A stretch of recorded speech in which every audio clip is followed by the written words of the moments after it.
Had a lot of thoughts. You had a lot of confidence in what was going to happen.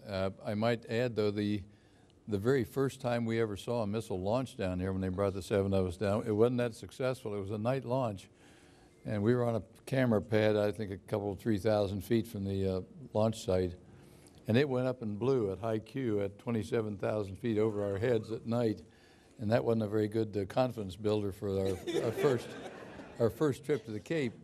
But then we followed all the things that happened after that very carefully with all the development of the Atlas at that time, and had great confidence, or we wouldn't have been aboard that thing. And I was sorry there was a scrub last night of Atlas V out here, which we were out to look at, and I guess they're going to try again today. But the Atlas has had a long, long history out here, and we had a lot of confidence in it, or we wouldn't have gotten on it. Scott, you launched in May of '62, and 12 days before your launch, they had a failure of an engine in a test out west. What did you think about climbing onto a rocket that had an engine blow up on it just 2 weeks prior? I was just glad that the engine that blew wasn't on my machine. How was your flight? What did you learn from John's flight on your flight? How was it different? What can you say about it? They were very similar, but I was busy, too busy on my flight.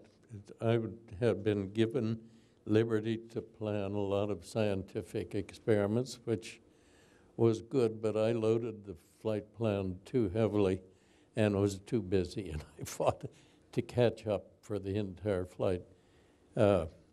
We learned from John's flight that man could indeed control a machine and operate properly in prolonged zero-G, and that allowed me to plan my flight plan, because we knew by then that man could operate intelligently in prolonged zero-G. Bob, if I could add something there. The things we were looking at back on those first flights seem almost so primitive now, they're almost laughable. But the doctors, some of the ophthalmologists were literally concerned at that time that your eyes might change shape and your vision might change enough you couldn't even see the instrument panel enough to make an emergency reentry if you had to. And so they were enough concerned about it. We actually put a little miniaturized eye chart at the top of the instrument panel. That's still in Friendship 7 up in the Smithsonian. If you look in there, it's up on the top of the panel.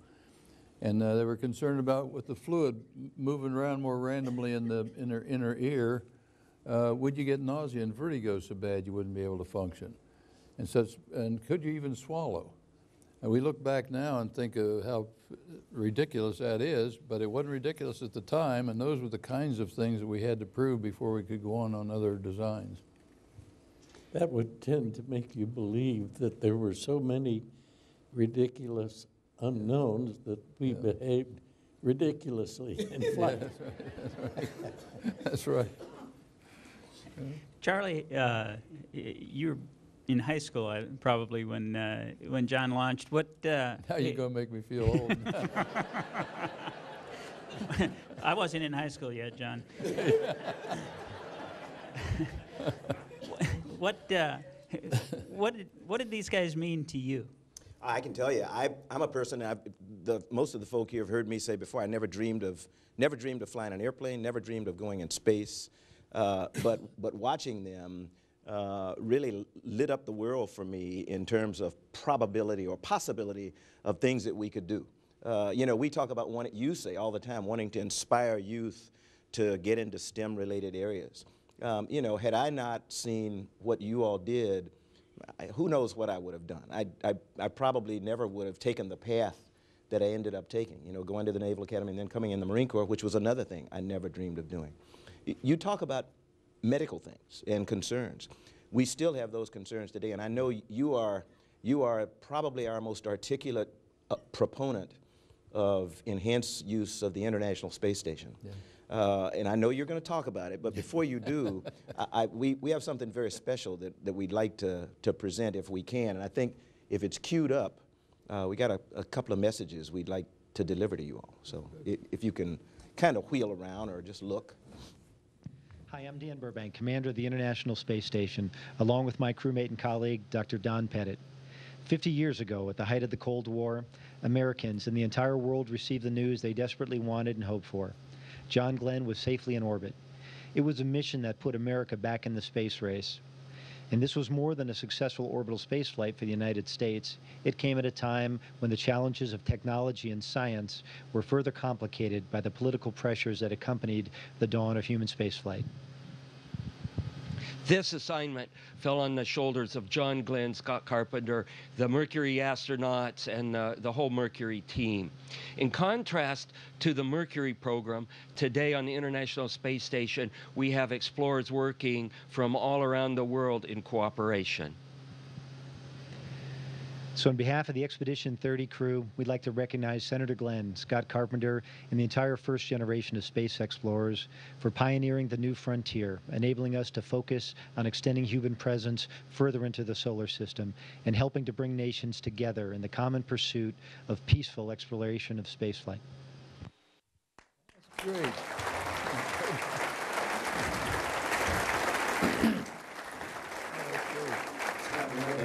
You mentioned, I didn't realize you had had the privilege of doing your own flight plan. Bob and I didn't get to do that, but you mentioned overloading your flight plan with science, and I will tell you one thing. I don't know if you know Don Pettit.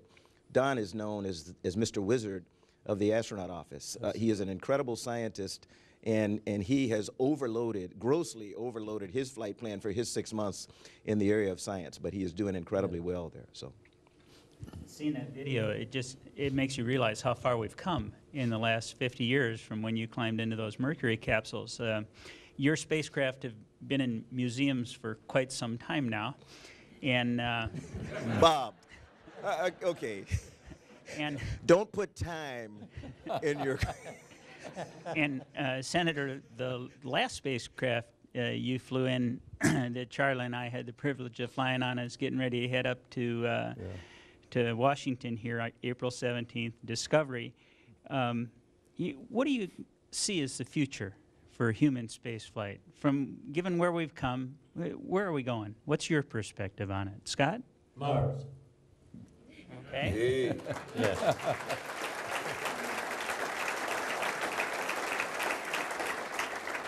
I think the future is twofold. I think we'll do more exploration, whether it's asteroid, Mars, or wherever. I think it'll go on beyond Mars sometime, probably not in our lifetime, but sometime. I've always thought, though, that wherever we go, we should maximize the research return that becomes available in that new era. In that new area, we've learned how to travel. And Charlie's heard me say this many, many times.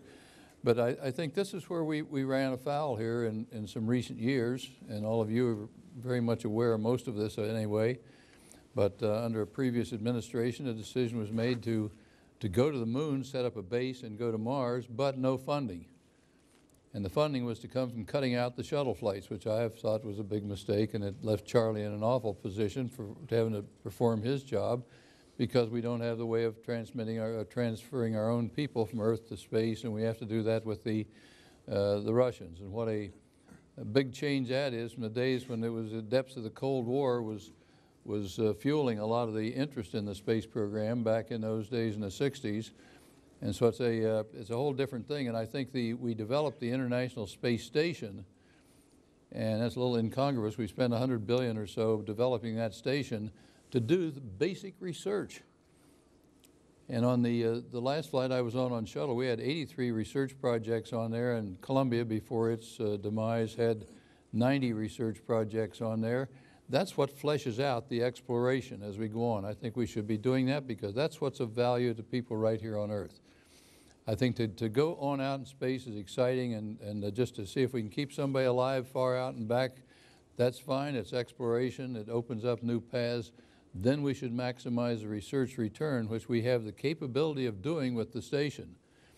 And instead of cutting it down as was proposed in that other administration by 2015, it's now been extended out to 2020, which I think is with the option of going beyond that, I think was actually stated too.